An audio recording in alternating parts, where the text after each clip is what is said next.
Afraid of the unknown?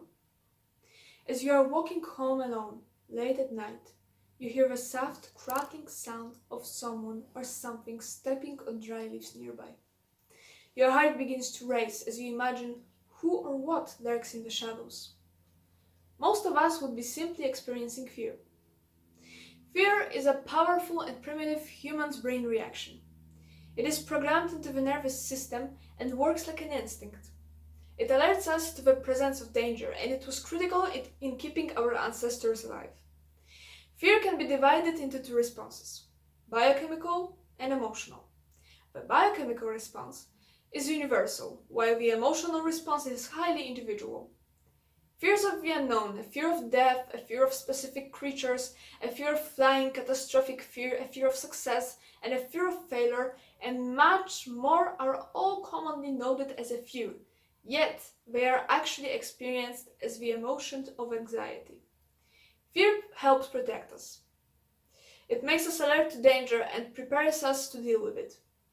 Feeling afraid is very natural and helpful in some situations. Fear can be like a warning, a signal that cautions us to be careful. Like all emotions, fear can be mild, medium, or intense, depending on the situation and the person. A feeling of fear can be brief or it can last longer. But is it always necessary? We can easily say that today's society is modern, isn't it? Brilliant electronic devices and reliable experience helping us understand the world we live in. Thanks to knowledge, it's difficult to make us surprised, although some of us are still scared of the unknown. Our minds race as we calculate potential outcomes and scenarios in our assuming minds. That fear might be based on our experience, intuition, habit, pressure, and lack of control. Many people would ask, what is the point of fearing something we cannot see? Well, sometimes unknown is visible. In fact, it even has pair of arms, legs, eyes, ears, a nose, a mouth. Sounds familiar, right? Moreover, you can spot the unknown in school, possible in work, or just walking down the street. I suppose you already know what it is. Can you believe it is possible to fear other civilized human in today's world? Not a murderer, not a kidnapper, not a burglar. A person like me, a person like you. In fact, there are some different characteristics, such as our looks, race, disability, nationality, gender, religion, or sexual orientation. And now the funny thing, that's exactly what makes people shiver. Now we should bring the topic of discrimination, which means treating a person unfairly because of who they are or because they possess certain characteristics. If you have been treated differently from other people only because of who you are or because you possess something of those mentioned before, you may have been discriminated against. That's the simple answer, but explaining why it happens is more complicated. The human brain naturally puts things in categories to make sense of the world. Very young children quickly learn the difference between cat and dog, for instance. But the values we place on different categories are learned from our parents, our peers, and the observations we make about how the world works. Often, discrimination stems from fear and misunderstanding.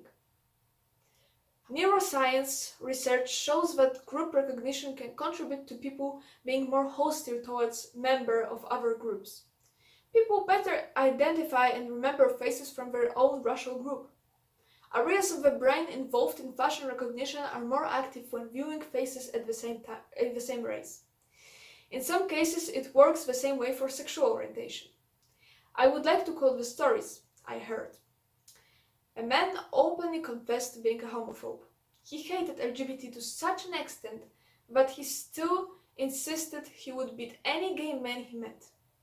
In the end, it turned out his son is gay. Asked if he was beating him, he replied that he couldn't, because he was his most wonderful son and he loved him so much. Their relationship hasn't changed, and perhaps father understood that homosexual people are nothing different from us. Sometimes, however, it works the other way and it seems to us that we are tolerant, but when a person close to us confesses something like that to us, we turn away from him. It's hard to say how tolerance works. It all depends on the man. Sexism can be a belief that one sex is superior to or more valuable than another sex. It imposes limits on what men and boys can and should do, and the women and girls can and should do.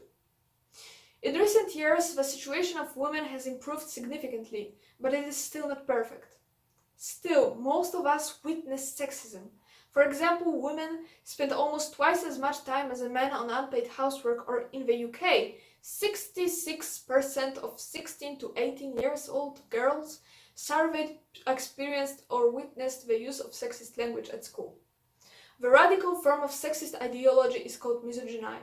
A society in which misogyny is widespread has high rates of brutality against women.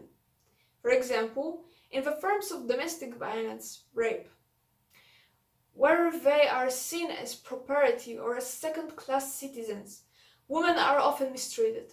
For example, a woman who is a victim of rape might be told by a judge that she was guilty because of the way she was dressed. Discrimination is a public health issue. According to the 2015 Stress in America survey, people who say they have faced discrimination rate their stress levels higher on average than those who say that they have not experienced discrimination. That's true across racial and ethnic groups. Chronic stress can lead to a wide variety of physical and mental health problems. Indeed, perceived discrimination has been linked to issues including anxiety, depression, obesity, high blood pressure, and substance abuse. People might even avoid situations where they expect they could be treated poorly, possibly missing out on educational and job opportunities.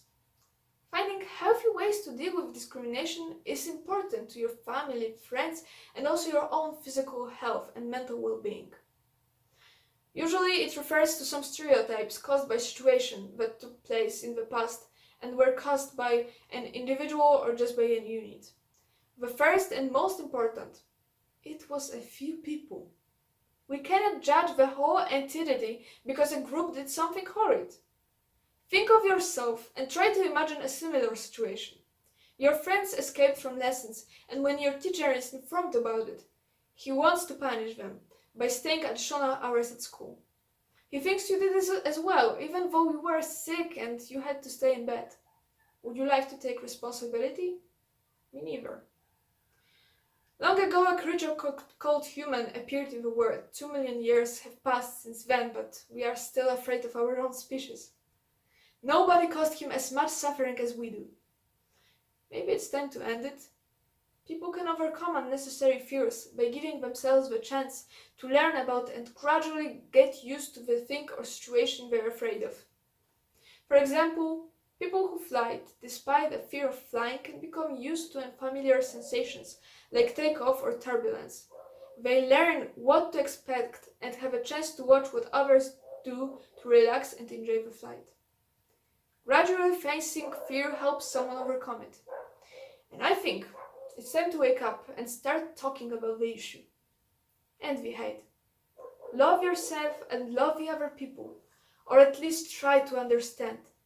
Believe me, the whole world would be much happier.